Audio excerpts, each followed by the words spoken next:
विधानसभेचे वारे नेमके कसे वाहतात त्या संदर्भातल्या काही टॉप 9 बातम्या। भाजपचे आतापर्यंत 47 मोठे नेते मला भेटलेत, माझ्यावर ड्रोनद्वारे निगराणी, काहीही केलं तरी 113 आमदार पाडणारच, जरांगेंचा सत्ताधाऱ्यांना इशारा।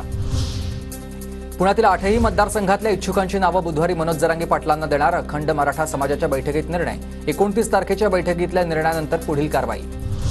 परळीतील वैद्यनाथ मंदिराचे ट्रस्टी राजेश देशमुखांनी मनोज जरांगेंची घेतली आहे भेट। राजेश देशमुख परळी मतदारसंघातून निवडणूक लढण्यास इच्छुक आहेत। राजेश देशमुख भाजपचे सक्रिय पदाधिकारी।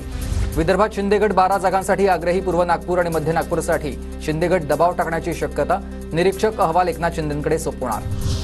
कोण पक्ष सोडतं याचा विचार आम्ही करत नाही, नांदेडचे बडे नेते गेले पण जनता आमच्या सोबत राहिली।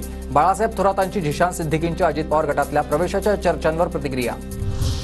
पुण्याच्या आंबेगाव शिरूर मतदारसंघात महायुतीत तणाव, दिलीप वळसे पाटलांनी महायुतीत बैठक बोलावताना विचारात घेतलं नाही, शिंदे गटाच्या पदाधिकाऱ्यांकडून शिंदेंकडे तक्रार। विशाल पाटलांचे खायचे दात वेगळे आणि दाखवायचे दात वेगळे, सांगलीचे ठाकरे गटाचे जिल्हाप्रमुख संजय विभूतेंची टीका। सांगलीपुरती आघाडी नकोय, विभूतेंची महाविकास आघाडीच्या वरिष्ठांकडे मागणी। सुहास बाबर हे शिंदे गटाचे संभाव्य उमेदवार।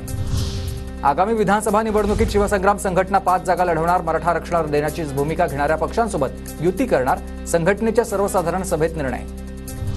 पंतप्रधान नरेंद्र मोदी 25 ऑगस्टला जळगाव जिल्ह्याच्या दौऱ्यावर, राज्यस्तरीय लखपती दिदी मेळाव्याला मोदींची उपस्थिती असेल।